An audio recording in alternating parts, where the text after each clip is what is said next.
Going right back here, look at that huge plume of smoke, and the sky is still lit up. This fire just recently grew to a 3-alarm fire. It was first responded to as a 2-alarm fire.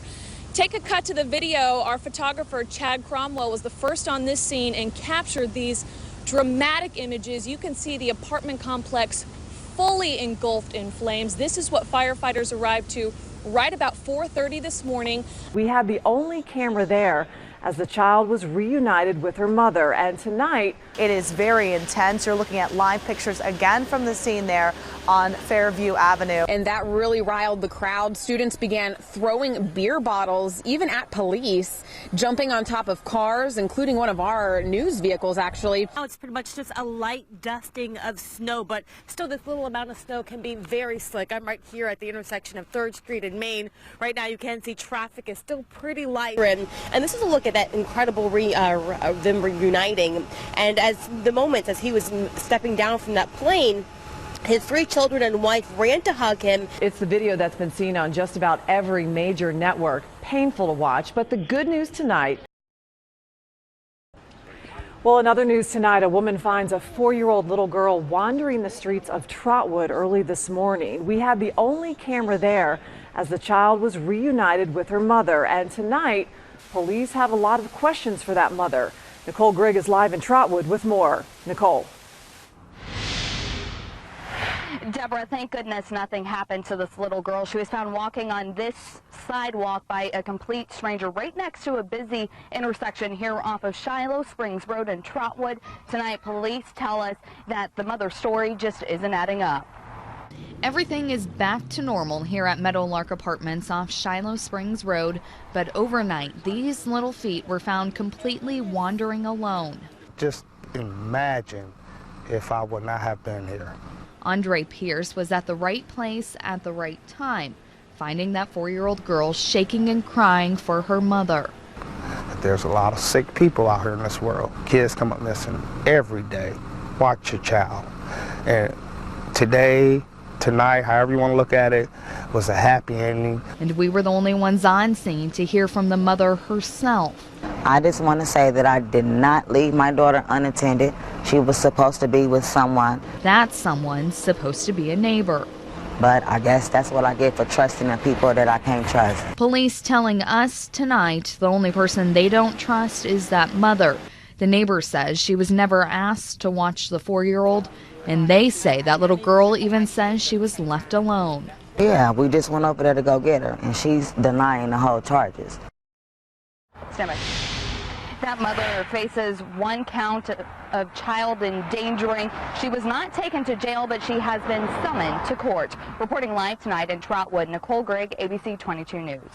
All right, Nicole, thank you. Well, here in Ohio, the sentence for misdemeanor child endangering is a maximum of 6 months in jail and a $1,000 fine. But in many cases, parents never go to jail because the jails are continually overcrowded, and the fine typically less than a speeding ticket. Walking casually walking, and the concrete underneath me collapsed. By concrete, he means the sidewalk. Look how this poor guy had to be rescued. Our Nicole Grigg is the only reporter to get the story from the man himself. Nicole? Jack, I mean, could you imagine just walking down the sidewalk after work when the ground underneath you collapses? The man tells us in his own words that he was able to make it out safely.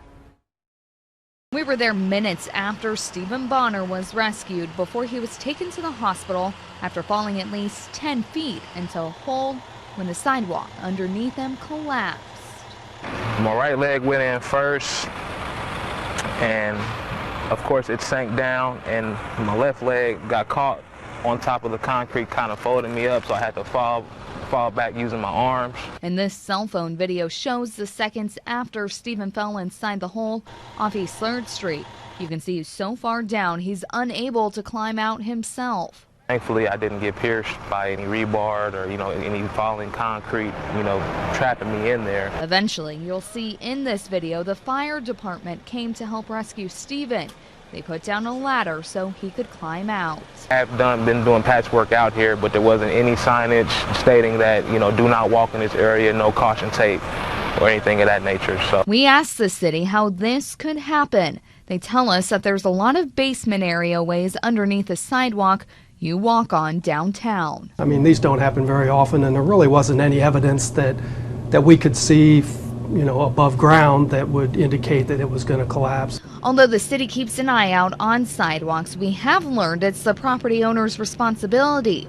We talked to one business owner who filmed the areaway outside his store. Problem, we chose to fill it in because the basement stretches all the way out to the street, so we had that work done. As for Stephen, he got away with some bad cuts and scrapes, but he's able to walk away. you know, I'm just happy to be alive. You know, could have been a lot worse, you know, than what it was.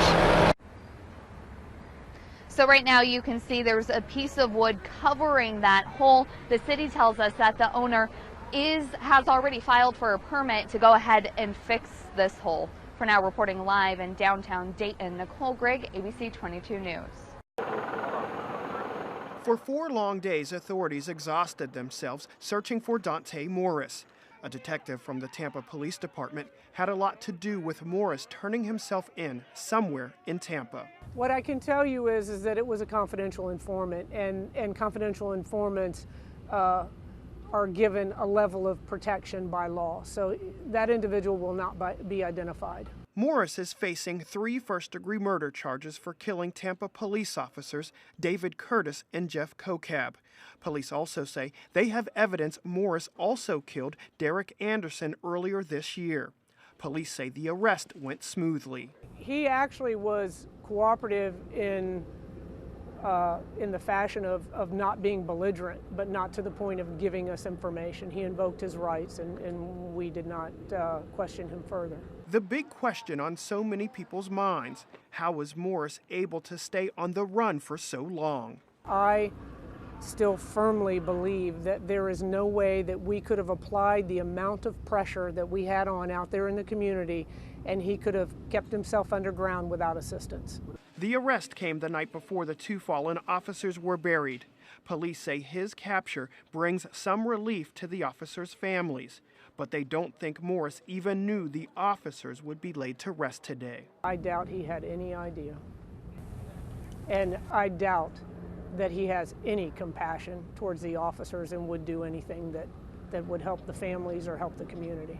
Tonight we got an investigation you'll only see here. People who endanger children only getting fines, sometimes paying less than you would for a traffic ticket. Our Nicole Grigg sits down with lawmakers to see if the laws are really protecting our children. Nicole? Jack, and to be perfectly honest, a lot of these child endangering cases we tell you about end up not going through the court process. Most of them are parents, and a lot of times the cases are dropped because Children's Services will step in with counseling or another safety plan. We do everything we can to protect our children and our homes. I'll probably, feel guilty about it forever. I don't think that'll ever go away. But what happens when all the background checks in the world can't stop someone from doing this to your kids? I'm trying to watch something. And it's hard to watch. I definitely consider it to be child abuse, what she did. We have followed the entire legal process of the nanny in West Carrollton, Heather Cooley, convicted of child endangering while watching a set of toddler twins, slapping, screaming, and neglecting. A very, very bad man. I definitely consider it to be child abuse. What she did was not a lack of action. It wasn't accidental. It wasn't in a moment of anger. Sentenced by a judge to serve 14 days in jail and pay a $185 fine plus court costs. Other cases we found in Montgomery County with cheap fines. A mother who left her kids alone, hit with child endangering, ordered to pay $88 in court costs. Another mother with a dirty house and no heat in the winter, slapped with $100, but it was suspended. And a dad convicted of hitting his daughter, leaving her with a bruise under her eye, also paid $88. I don't know if I really want to say exactly what I do. However, I'm in a courtroom. We've disguised this person's identity because she worked in a courtroom dealing with child abuse cases. She says she sees too many holes in the law, and that's why she eventually had to quit. Child abuse or child endangering is typically a misdemeanor. It can be a felony. However, when there's no physical harm, it's a misdemeanor. And Cooley was given just that, charged with one misdemeanor count of child endangering. The West Carrollton family tells us prosecutors told them that's because there were no signs of serious physical harm, like bruises. A second charge wasn't given because this video never shows Cooley striking the Udler toddler. Is this law enough, though, to protect our kids? I think that, the law in and of itself is strong. So if the law is strong, we asked local state representative Niraj Antani why it's a slap on the wrist. He says the judges aren't handing down stricter sentences of 6 months in jail and the $1,000 fine because the jails are simply overcrowded. It happens so much, and children are not protected by the way the law is written, and something needs to change in order to protect these children. We found out the only way the law could be altered is giving a mandatory minimum. That would make each offender face the same amount of time behind bars and same fines. To me, that's dangerous. I think that we need to give judges the ability to decide. People need to stop judging them, be more open-minded. But for this West Carrollton mom, this video is a cry for help. I want Heather Cooley's name to be out there. I want every mom in the Miami Valley to know it, so that if she does try to get a job in child care again, it just won't happen. Reporting tonight.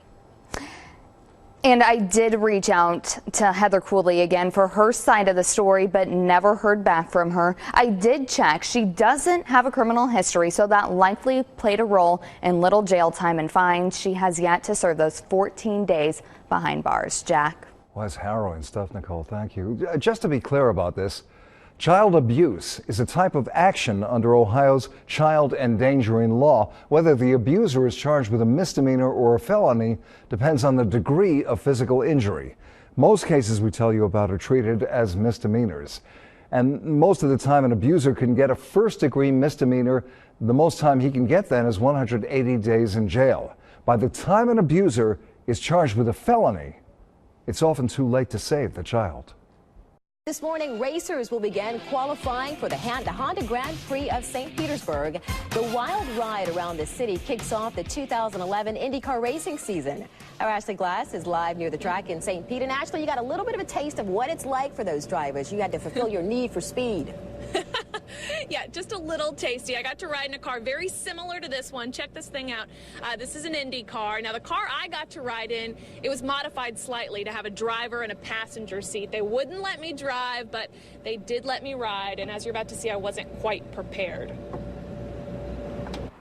I got it all wrong for an IndyCar ride. Wore the wrong outfit today. Wrong shoes. Shoes off.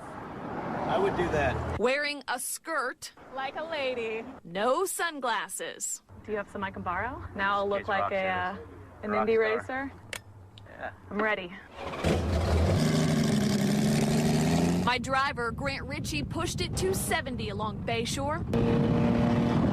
Not quite the 180 miles an hour we'll see at the real races, but I got the idea. Racing is physical. They sweat a lot. I've been told one of them's lost up to 12 pounds a race. They have to be in awesome shape, a lot of cardio workout, experience a lot of G-force, slowing down, turning, accelerating. They'll do 0 to 100 in 2.5, 3 seconds. There are only 2 cars like this one in the world. Naturally, we got a lot of attention on Tampa side streets. The noise alone.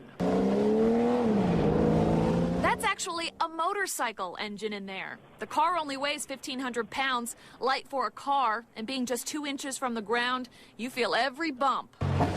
The 10-minute ride flew by. We made it. That was wild. Can I borrow this weekend? I got a firm no to that question and asked how I did. Too bad you screamed like a little girl, though.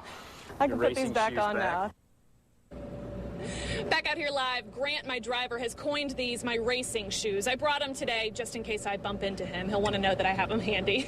Today I'm much more prepared. I wore my sneakers, and I'm ready to try and drive this thing. I can't do it on the real track, but there is a simulator anybody can try, and I can try it too, and I'm already crashing. So I'm going to let you guys go. I'm going to send it back to you in the studio while I try this thing out. I'll let you know how I do coming up at 6:30. Back to you. Well, at least you kicked out the high heels. That's a good thing. Step in the right direction. Absolutely. Thank you, Ashley.